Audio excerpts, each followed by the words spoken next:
ৰাজ্য চৰকাৰে আজি কেবিনেট সিদ্ধান্ত এটা গ্ৰহণ কৰিছে যে এতিয়াৰ পৰা ৰাজহুৱা স্থানত বা হোটেল ৰেষ্টুৰেণ্টত গোমাংস নিষিদ্ধ কৰিছে। আমি ভাবো ৰাজ্য চৰকাৰে তেওঁলোকে ৰাজ্যখনৰ উন্নয়ন কৰাত ব্যৰ্থ হৈছে আৰু ৰাজ্যখনৰ গৰাখহনীয়া সমস্যা সমাধান, উদ্যোগবিলাক পুনৰুজ্জীৱিতকৰণ, নিবনুৱা সমস্যা সমাধান, শিক্ষা খণ্ডৰ আৰু স্বাস্থ্য খণ্ডৰ উন্নয়ন আৰু অন্যান্য ৰাজ্যৰ সমস্যাবিলাক যোগাযোগ যাতায়াত ব্যৱস্থা এই সমস্যাবিলাক সমাধান কৰাত ব্যৰ্থ হৈ এতিয়া জনসাধাৰণৰ দৃষ্টি অন্যফালে ঘূৰাবলৈ এতিয়া তেওঁলোকে নকৰিবলগীয়া কামবিলাক কৰি আছে, যিবিলাক ৰাজ্য চৰকাৰৰ দায়িত্ব নহয়।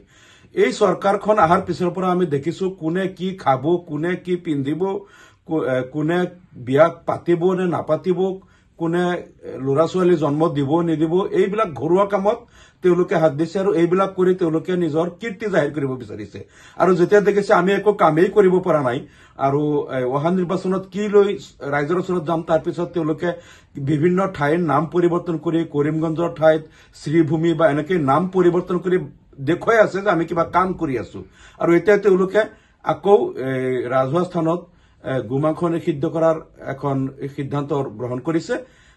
এই কথাবিলাকে প্ৰমাণ কৰে যে এই চৰকাৰখনে তেওঁলোকে উন্নয়ন কৰাত ব্যৰ্থ হৈছে আৰু সেইকাৰণেই তেওঁলোকে এনেকৈ কোনে কি খাব, কি পিন্ধিব, কোনে বিয়া পাতিব নাপাতিব, ল'ৰা ছোৱালী জন্ম দিব, খালি এইবিলাক লৈ লাগি আছে। আমি এতিয়াও আহ্বান জনাইছো চৰকাৰক যে আপোনালোকে এই জনসাধাৰণৰ ব্যক্তিগত জীৱনৰ বা এই তেওঁলোকৰ খোৱা পিন্ধা, বিয়া বাৰু পতা এইবিলাক বাদ দি কেনেকৈ সামগ্ৰিকভাৱে অসমখন উন্নয়নৰ পথত আগুৱাই নিব সেই বিষয়ে চিন্তা কৰক, তেনেহলে দেশৰ কল্যাণ হ'ব আৰু আপোনালোকক ৰাইজে ভাল পাব। ৰাজ্য চৰকাৰে আজি কেবিনেট সিদ্ধান্ত এটা গ্ৰহণ কৰিছে যে এতিয়াৰ পৰা ৰাজহুৱা স্থানত বা হোটেল ৰেষ্টুৰেণ্টত গোমাংস নিষিদ্ধ কৰিছে।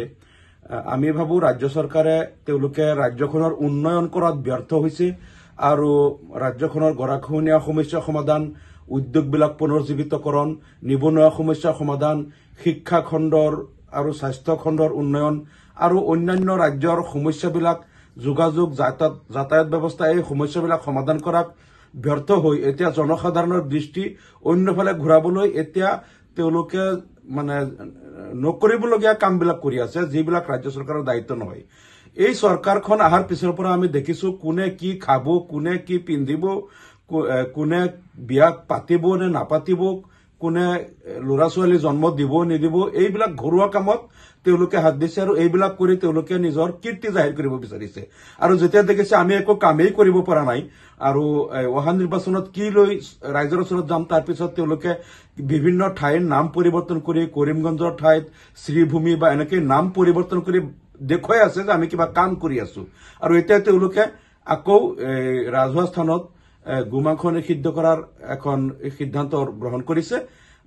এই কথাবিলাকে প্ৰমাণ কৰে যে এই চৰকাৰখনে তেওঁলোকে উন্নয়ন কৰাত ব্যৰ্থ হৈছে আৰু সেইকাৰণেই তেওঁলোকে এনেকৈ কোনে কি খাব, কি পিন্ধিব, কোনে বিয়া পাতিব নাপাতিব, ল'ৰা ছোৱালী জন্ম দিব, খালি এইবিলাক লৈ লাগি আছে। আমি এতিয়াও আহ্বান জনাইছো চৰকাৰক যে আপোনালোকে এই জনসাধাৰণৰ ব্যক্তিগত জীৱনৰ বা তেওঁলোকৰ খোৱা পিন্ধা, বিয়া বাৰু পতা এইবিলাক বাদ দি কেনেকৈ সামগ্ৰিকভাৱে অসমখন উন্নয়নৰ পথত আগুৱাই নিব সেই বিষয়ে চিন্তা কৰক, তেনেহলে দেশৰ কল্যাণ হ'ব আৰু আপোনালোকক ৰাইজে ভাল পাব। ধন্যবাদ। মহানগৰীত উৎকৃষ্ট হোটেল দ্য ভিলা, আদৰ্শপুৰ বাৰ্লিন নম্বৰ 1, কাহিলীপাৰা সৰ্বশিক্ষা অভিযানৰ কাৰ্যালয়ৰ কাষতে হোটেল দ্য ভিলাত আছে উৎকৃষ্ট মানৰ সা সুবিধা, য'ত আছে আটক ধুনীয়া কোঠা, লগতে পাব লাক্সাৰী সুইট আৰু ডিলাক্স ৰুম। তদুপৰি ৰেষ্টুৰেণ্টত পাব আপোনাৰ মন পচন্দৰ সুস্বাদু খাদ্য আৰু পাব বাৰ আৰু ছুইমিং পুল। দ্য ভিলাত পাব আপুনি নৈসংগিক পৰিৱেশ আৰু সুস্বাদু খাদ্যৰ সম্ভাৰ।